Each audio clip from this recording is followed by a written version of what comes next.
श्रीराम समर्थ. वासनेला कसे जिंकता येईल? कितीही विद्वान पंडित जरी झाला तरी त्याला स्वतःला अनुभव आल्यावाचून ज्ञान सार्थकी लागले असे होत नाही. पोथी ऐकून ज्याला वैराग्य आले त्यालाच पोथी खरी कळली असे म्हणावे. पोथीत सांगितलेले ऐकून ते जो आचरणात आणतो तोच खरा श्रोता होय. वेदांत हा रोजच्या आचरणात आणला पाहिजे तर त्याचा खरा उपयोग. म्हणून सर्व प्रचितींमध्ये आत्मप्रचिती ही उत्तम होय. जो भगवंताला शरण गेला त्याच्यापाशी शब्दज्ञान नसले तरी त्याला मिळवायचे काहीच उरत नाही. जो शब्दज्ञानाच्या मागे जातो त्याचा अभिमान बळावतो. जो शब्दज्ञानी नसतो त्याला अभिमान नसेलच असे नाही. अज्ञानी माणसालाही अभिमान असतो परंतु तो घालवणे सोपे असते. सद्गुरूला शरण जा म्हटले तर अज्ञानी माणूस मुकाट्याने शरण जाईल, त्याला शंका येणार नाही. काशीला जाणारे पुष्कळ रस्ते आहेत पण कोणत्याही रस्त्याने जायचे तरी आपले घर सोडल्याशिवाय जाता येत नाही.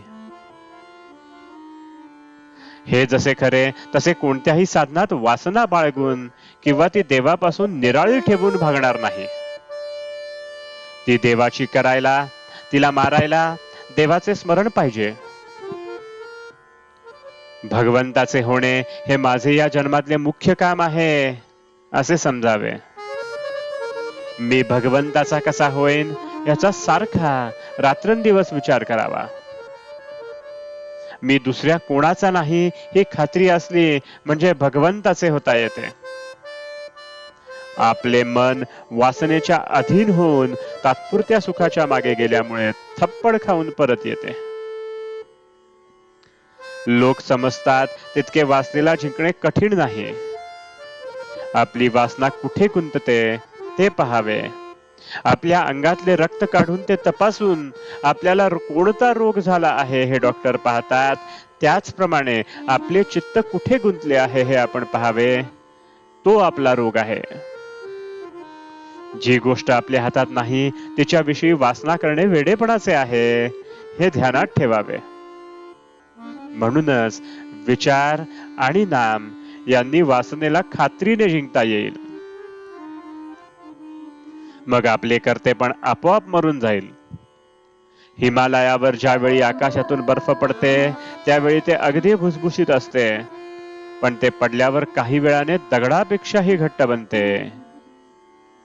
त्याचप्रमाणे वासना ही सूक्ष्म आणि लवचिक आहे पण आपण तिला देहबुद्धीने अगदी घट्ट बनवून टाकतो.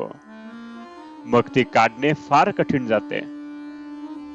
भगवंताची वासना ही वासना होऊच शकत नाही.